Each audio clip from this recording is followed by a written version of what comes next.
എല്ലാവർക്കും simpler learning ചാനലിലേക്ക് സ്വാഗതം. ഇത് ലൈഫ് ഹാക്ക് സീരീസിൻ്റെ പാർട്ട് 3 വീഡിയോ ആണ്. നമുക്ക് ആ സ്ലൈഡ്സിലോട്ട് പോകാം. നമ്മളിപ്പോൾ തിളപ്പിക്കാനൊക്കെ വെക്കുമ്പോൾ ചില സമയത്ത് തിളച്ച് പൊങ്ങാറുണ്ട്, പാലാണേലും എന്താണേലും. അപ്പോൾ നമുക്കത് എന്ത് ചെയ്യാമെന്ന് പറഞ്ഞാൽ ഒരു വുഡൻ സ്പൂൺ എടുത്ത് നടുക്കൂടെ വെച്ച് കഴിഞ്ഞാൽ ഇത് തിളയ്ക്കുന്ന സമയത്ത് ആ ഫോം ഉണ്ടായിക്കഴിഞ്ഞ് ഇത് തടയുന്നതായിരിക്കും ഈ സ്പൂൺ. കുറച്ച് നേരത്തേക്ക് അത് തടഞ്ഞു കൊടുത്ത് അപ്പോഴേക്കും നമുക്ക് കുറച്ച് സമയം കിട്ടും കാണാനും ഇത് ചെന്ന് കുറയ്ക്കാനും അതിൻ്റെ ഹീറ്റ് കുറയ്ക്കാനും നമുക്ക് സമയം കിട്ടുന്നതായിരിക്കും.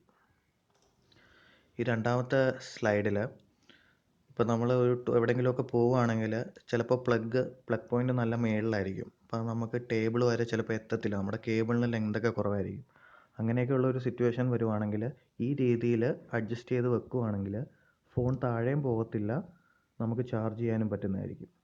ഇത് ഞാൻ ഓപ്ഷണലാണ്. ഇത് ചില സമയത്ത് ചിലപ്പോൾ നമ്മുടെ കയ്യിൽ നിന്നൊക്കെ അറിയാതെ പോയാൽ ഫോൺ താഴെ വീഴാവുന്നതാണ്. അതുകൊണ്ട് ഇത് ഞാൻ ഓപ്ഷണലായിട്ട് പറയുകയാണ്, വേണമെങ്കിൽ ഉപയോഗിച്ചാൽ മതി ഇങ്ങനത്തെ ഒരു ടെക്നിക്ക്.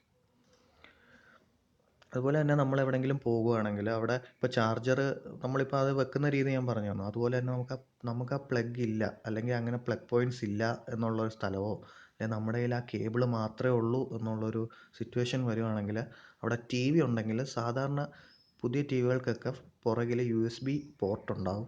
പോർട്ടിൽ കണക്ട് ചെയ്താൽ നമുക്ക് ചാർജ് ചെയ്യാൻ പറ്റുന്നതായിരിക്കും. നമ്മുടെ സ്കൂളുകളിലും സാധാരണ സ്ഥലങ്ങളിലൊക്കെ നമുക്ക് ടേബിളൊക്കെ നല്ലപോലെ സ്ക്രാച്ച്ഡ് ആയിരിക്കും. അങ്ങനെ ആരെങ്കിലുമൊക്കെ ഉരച്ച് അത് ഭയങ്കര ഒരു വൃത്തികേട് രീതിയിലായിരിക്കും. അത് നമുക്ക് മാറ്റാൻ വിനേഗർ ഉപയോഗിക്കുക. 1/2 കപ്പ് വിനേഗറും 1/2 കപ്പ് വിനേഗറും പിന്നെ ഒരു 1/2 കപ്പ് ഓലിവ് ഓയിലും കൂടെ ചേർത്ത് റബ്ബ് ചെയ്ത് കഴിഞ്ഞാൽ ആ സ്ക്രാച്ചസ് ഒക്കെ നമുക്ക് പോളിഷ്ഡ് ആയിട്ട് കാണുന്നതായിരിക്കും. ഈ ടെക്നിക്ക് മിക്കവർക്കും അറിയാവുന്നതാണ്. അതായത് എയർപ്ലെയിൻ മോഡിൽ ഇട്ട് കഴിഞ്ഞാൽ നമ്മുടെ ഫോൺ ചാർജിങ് കൂടുന്നതായിരിക്കും. എന്ന് പറഞ്ഞാൽ കുറച്ച് ടൈമേ എടുക്കത്തുള്ളൂ, ഫാസ്റ്ററായിട്ട് ചാർജ് ചെയ്യും. ഒരുപാട് നേരം കമ്പ്യൂട്ടറിൻ്റെ ഫ്രണ്ടിലൊക്കെ ഇരിക്കുന്ന ആൾക്കാരുണ്ടെങ്കിൽ അവർക്ക് ഈ ടിപ്സ് നല്ല ഉപയോഗമാകും. അതായത് നമ്മൾ കുറച്ചൊരു അരമണിക്കൂറോ 1 മണിക്കൂറോ ഒക്കെ കമ്പ്യൂട്ടറിന് ഫ്രണ്ടിൽ ഒരുപാട് നേരം ഇരുന്ന് കഴിഞ്ഞാൽ നമുക്ക് ബാക്ക് പെയിൻസും ബോഡി പെയിൻ മൊത്തം ഉണ്ടാവും. അപ്പോൾ ഒരു 5 മിനിറ്റത്തേക്ക് ഇങ്ങനത്തെ ഇത്രയും ടെക്നിക്സ് ചെയ്ത് കഴിഞ്ഞാൽ നമുക്ക് നമ്മുടെ ബോഡി പെയിൻ ഈസ് ചെയ്യാൻ പറ്റും.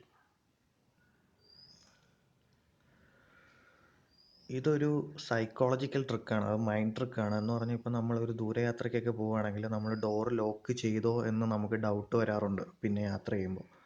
അപ്പോൾ നമ്മൾ എന്ത് ചെയ്യണമെന്ന് പറഞ്ഞാൽ ആ ലോക്ക് ചെയ്യുന്ന സമയത്ത് നമ്മൾ അൺയൂഷ്വലായിട്ട് എന്തെങ്കിലുമൊക്കെ ചെയ്യണം. ഇപ്പോൾ അൺയൂഷ്വലായിട്ടെന്ന് പറയുമ്പോൾ നമുക്കിപ്പം ജസ്റ്റ് ഒന്ന് 2-3 ചാട്ടമൊക്കെ അങ്ങ് ചാടുക, അല്ലെങ്കിൽ എന്തെങ്കിലുമൊക്കെ കോപ്രായം കാണിക്കുക.